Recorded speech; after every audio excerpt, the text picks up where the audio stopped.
देखिए क्या आक्रोश है इनके अंदर। ये कह रहे हैं कि बॉलीवुड आवाज नहीं उठा। अरे भैया बॉलीवुड तो संसद पहुंच गया है। हम पे और आप पे तंज कस के 2019 में सबकी बात हुई है। आपका जज्बा देख करके मेरा खून और खोल रहा है। 2019 में जब चुनाव हुए तो ये कहा गया कि 2 करोड़ लोगों को रेलवे में नौकरी मिली। गैस प्लांट बनाने के लिए 2 करोड़ लोगों को रेलवे में नौकरी, बड़ा खुश हुए और फॉर्म भरा दिया। 3 करोड़ लोगों ने फॉर्म सोचिए और सबसे 500 रुपए लिया गया। क्या 500 रुपए दीजिए, जब आप पेपर देने आएंगे तो आपका 400 वापस कर दिया। पेपर हुआ 3 साल का, और वो भी तब जब तमाम ट्विटर आंदोलन चलाने पड़े जिसमें गंगा ने कहा था कि ये लोग बंदर हैं। मैं मतलब यही बड़ी हैरानी होती है कि कुछ कोई आकर के बंदर कह देता है। अरे हम में फुर्ती है, वो बहुत फुर्तीला होता है।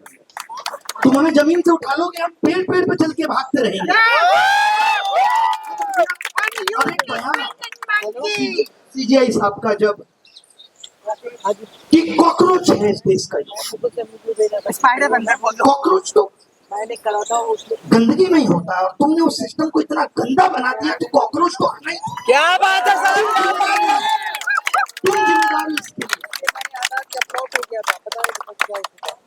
आज एक समस्या नहीं, आपके साथ गलत हो जाएगा। कितने सारे बच्चे ऐसे हैं, मैं दिन भर के 1000 मेल पढ़ता हूँ और ये काम मैंने 5 साल पहले ही छोड़ दिया था। बहुत सारे लोग मेरे बारे में भी ट्विटर पे लिखते हैं, अगर ये आवाज उन तक पहुंचे वो कहते हैं इसका भी कोचिंग जल्दी बंद होगा। मैंने 6 साल पहले खुद बंद कर दिया। ऐसे कमेंट आते, तुम क्या बंद करोगे? तुमको ये सरकार छोड़ेगी, क्यों नहीं छोड़ेगी भाई? पहले पकड़ो तो सही।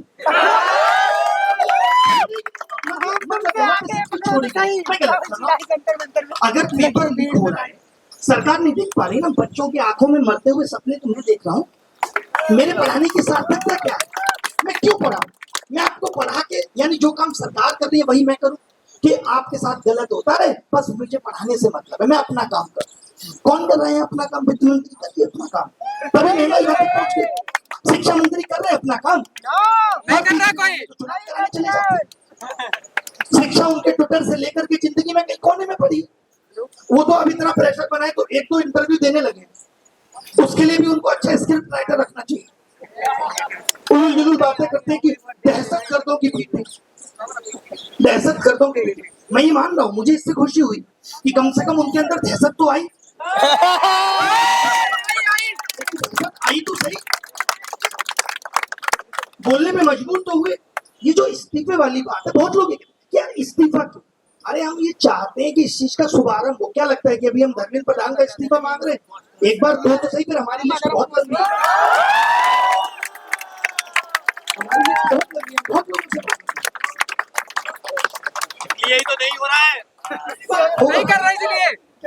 जब आए दिन ईगो बड़ा है, खाने में मिलावट की खबरें आती हैं, फूड फ्रोजन खिलाया जा रहा है, नकली पनीर पकड़ा जा रहा है, नकली मावा पकड़ा जा रहा है। आज आप जिम जाएं और जिम वाला कहते प्रोटीन ले लो, तो अपने दिमाग में आता है यार प्रोटीन में तो लेड पाया गया था, पता नहीं क्या होगा, लेना चाहिए कि हर मोड़ पे हम लोग डर में जी रहे हैं। हर मोड़ तब जाके पता चलता है कि फसाई कौन देखता है? नड्डा साहब देखते हैं, जिन्होंने प्रधानमंत्री के चेहरे के अलावा कुछ देखा ही जानता था कि प्रधानमंत्री जी कहीं जाते हैं तो उनका कोई प्रोटोकॉल होता होगा, एक आदमी आता होगा जो उनको अप्रिशिएट करेगा, माला पहनाए। मेरे को इतना ही पता था, मुझे नहीं पता था। सोचिए, मैं थोड़ा बहुत फिर भी पढ़ता हूँ, तब मुझे पता चला ये आदमी हेल्थ मिनिस्टर थी, जिसने सिर्फ प्रधानमंत्री जी की हेल्थ का ध्यान रखा। वो दिन पे दिन यंग हो रहे हैं, वो दिन पे दिन यंग हो रहे हैं, और आपके जैसे लोग सूखते जा रहे हैं। मेलोडी के लिए मेलोडी करोगे, मेलोडी पहुंच जाए, चलिए मुझे भी मेलोडी करोगे।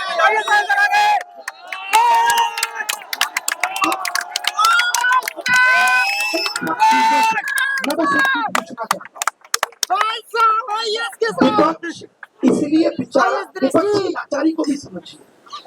क्योंकि जो ये कर रहे हैं उसका कुछ परसेंट पूरी करने करते हैं। अभी एक सर आए तभी तो हालत अब वो समझ उसको पता है आवाज उठाएंगे तो आवाज के साथ ये भी दबा दिए जाएंगे। यार सीधा अब वो नहीं उठाएगा। अब बात आती है बिजनेसमैन की। बिजनेसमैन इसलिए नहीं उठाएगा क्योंकि ना उसका जीएसटी ठीक से भरा गया है ना इनकम टैक्स, वो नहीं उठाएगा। तो फिर अब इस देश में आवाज उठा पूछना चाहता हूँ, यहाँ पे कुछ ऐसे बच्चे भी होंगे जो 12th करके आए हैं। आज भी बच्चा आईआईटी कानपुर ही क्यों जाना चाहता है, पटना क्यों? क्योंकि नहीं है आईआईटी पटना नहीं जाना चाहता। तो मैं ये कह रहा हूँ कि जो आईआईटी पुराने थे, आज तो आप कहते हो डिजिटल इंडिया ऐसा, विश्वगुरु इंडिया ऐसा, आत्मनिर्भर इंडिया ऐसा, तो क्या उस दौर में आप नए आईआईटी पुराने से बेहतर नहीं बना पाए? क्यों भाई? आज 2-2.5 करोड़ लोग 12th पास करके निकल रहे हैं। अबे एक गेट तो बना था, एक गेट पूरे बजट में एक गेट। सोचिए इन लोगों को पता चले तो इन 18, 19 साल के लोगों को जब ये पता चल रहा है कि 10,000 करोड़ का घोटाला हो गया प्रधानमंत्री विकास कौशल योजना में। सीएजी रिपोर्ट कहती है ये। आपको पता है विकास कौशल योजना किसके तहत चलती है? स्किल डालने की जिम्मेदारी किसकी है? नहीं पता। सोचिए ये भी जिम्मेदारी शिक्षा मंत्री की। शिक्षा मंत्री की जिम्मेदारी थी कि एजुकेशन में कैसे स्किल डाला जाए, और क्या कमाल का स्किल डाला कि उसमें 10,000 करोड़ का घोटाला। यही स्किल था। आप एक आदमी मुझे बताइए जो अपनी जिम्मेदारी ठीक से निभाए। अब आप कहेंगे कि साहब पढ़े लिखे लोग कम हैं। अरे भाई यहाँ तो पढ़े लिखे लोग भी नहीं ठीक से निभा रहे। वो रेल मंत्री तो आईएएस, आज तक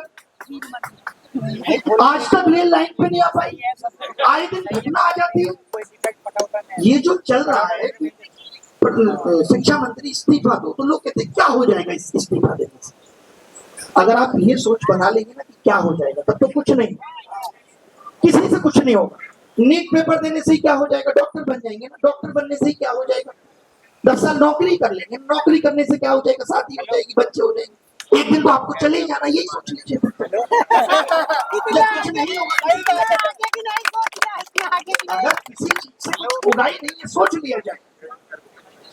भाई आज हम कहते हैं ना कि लोगों ने आवाज कौन नहीं उठाता? सोच किसकी खत्म हो जाती है? जो मर जाता, जमीन खत्म हो जाता है, जिसका जमीन खत्म नहीं, जिसकी सांसें नहीं रहती। हमारी सांसें हम बोलेंगे। आज इस प्रोटेस्ट में नहीं आएंगे बिजनेसमैन, उनको पता है कि उन्होंने गलत तरीके से पैसा कमाया है, सरकार ईडी और सीबीआई छोड़ देगी। नहीं आएंगे नेता आने से डरते हैं कि इनका प्रोटेस्ट खराब हो जाएगा। अगर इस प्रोटेस्ट में कोई भी नेता आ जाए तो ये कह जाएगा चलो ये इस पार्टी के लिए हो रहा है, इससे ज्यादा दुखद कुछ नहीं हो सकता। जब मैं भी आ रहा था तो कुछ लोगों ने मुझे कई सारी चीजें दी कि साहब इन चीजों पे बोलना। कुछ लोगों ने मुझे ये भी कहा, पता है कि अब क्यों जा रहे हो आंदोलन में, दम नहीं है। मैंने कहा तभी तो मेरा फर्ज है कि मैं दम डालूं।